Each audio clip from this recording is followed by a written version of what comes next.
Hey guys, it's Ben here with Twig Cycles out of Hagerstown, Maryland, and today I'm going to be showing you the plow setup that we have on this pre-owned 2020 Polaris Ranger XP 1000 North Star. So let's check it out here. The customer at the time did purchase this brand new from us, and at the time he opted to do a hydraulic angle setup, which I'll show you how that operates.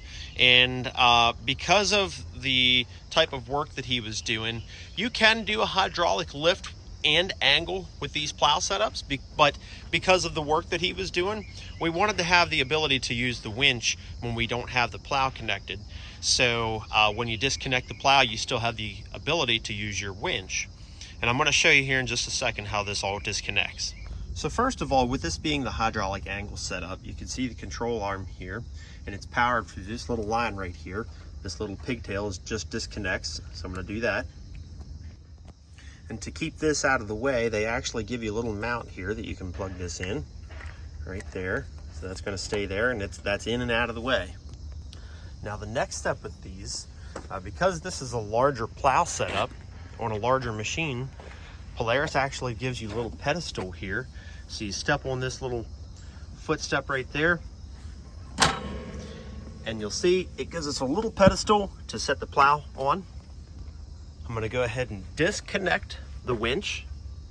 So at this point, I've disconnected the pigtail. We have the pedestal in the down position. I've unhooked the winch, and the winch is up and out of the way. And now we're ready to pull this red lever.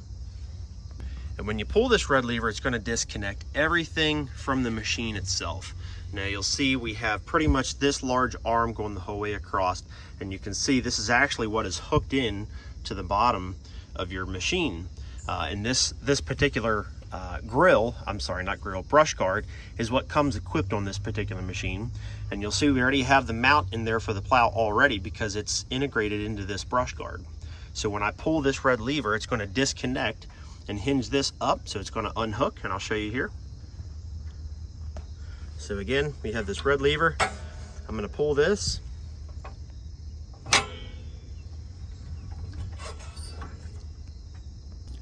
And at that point, you'll see everything is completely disconnected.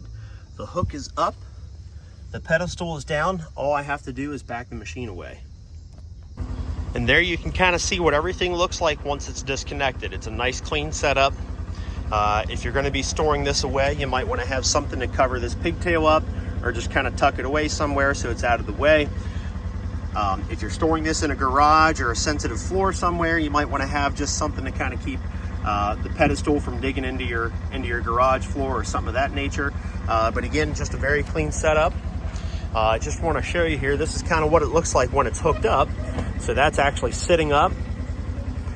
And these hooks right here are what's sitting here and here. And this is what the front of the machine looks like when you don't have the plow hooked up. Again, it's just a nice, very clean setup. You do want to obviously be very careful if you're going to be going into any kind of brush. You still have that little pigtail there. Could there be possibly a little bit better setup, keeping all that electronic stuff out of the way? Probably. So if you're, intuitive enough to figure out a way to keep that out of the way, by all means, go ahead and do so. But for the most part, once you disconnect the plow, all you have is this nice big steel front bumper protecting everything, along with your winch up here. So now I'm going to go ahead and move the machine forward. And this plow is somewhat light enough that you can actually, I'm not going to get the machine too close because I want to have enough room to connect the plow. But I'm going to move the machine up just a little bit, and I'm going to go ahead and start reconnecting the plow setup. This is actually kind of nice being a North Star. If you have the front camera in your Ranger, you can kind of see how close you're getting to your plow setup. So that's pretty cool. So that's all the closer I'm going to get for now. I probably could have gotten just a little bit closer. But at that point, I'm going to lift up from here. It took me a little bit of shimmy shaking. I forgot this machine is actually lifted up. So on a regular plow setup, if you have the plow down on the pedestal, which I have hinged up right now, you can't see it. If you have the plow on the pedestal, you pull the machine forward and you pull the plow right up, and then the rungs fit right in there like you see right there. So this time, because like I say, this is lifted up, took me a little bit of shimmy shaking to get it up in there, but yeah, that's what it's going to look like. So the next step again, I still have the hook out of the way and everything. There's nothing here that's going to get pinched by any means. The next step, we're going to lift up on this black bar, and that's going to connect these rungs onto this bar. And there your plow is officially hooked up. Last couple of steps, we want to hook up the winch. So the winch is hooked up. Nothing in the way there. It has direct access to your hook. And then the last step is the little pigtail, which controls the hydraulic arm. Now, obviously, if you do not have a hydraulic arm, you're not going to have to worry about this. These will not be here. At that point, you probably just have the manual angle plow set up. But this one, being the hydraulic, does have the little electric pigtail that you have to reconnect and disconnect. This is one of the Polaris Glacier plow setups, so it's a nice steel blade. Like I say, with these, all of the Polaris models have the plow mount integrated into the brush guard. So if you get a brush guard on your machine, whether it be a Sportsman or a Ranger or a General, it's going to accept the plow frame, which is this part here, and your blade. That's the only two components you need. As far as a lift mechanism, they do have a hydraulic lift that you can get. I recommend getting a winch as your lift mechanism, because then in the summer months when you're not using the plow, you can disconnect the plow and you still have the ability to use your winch. When you purchase that hydraulic angle kit, this is actually the control arm that you get for the inside.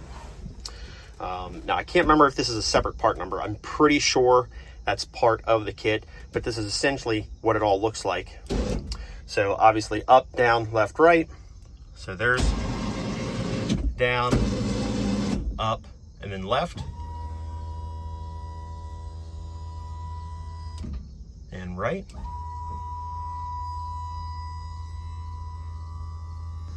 And there you have it. If you guys have any questions, just give me a shout. Leave your question in the comment section below. Like and subscribe. And like I say, if you guys have any questions, just give me a shout. 301-739-2773. Thanks, guys.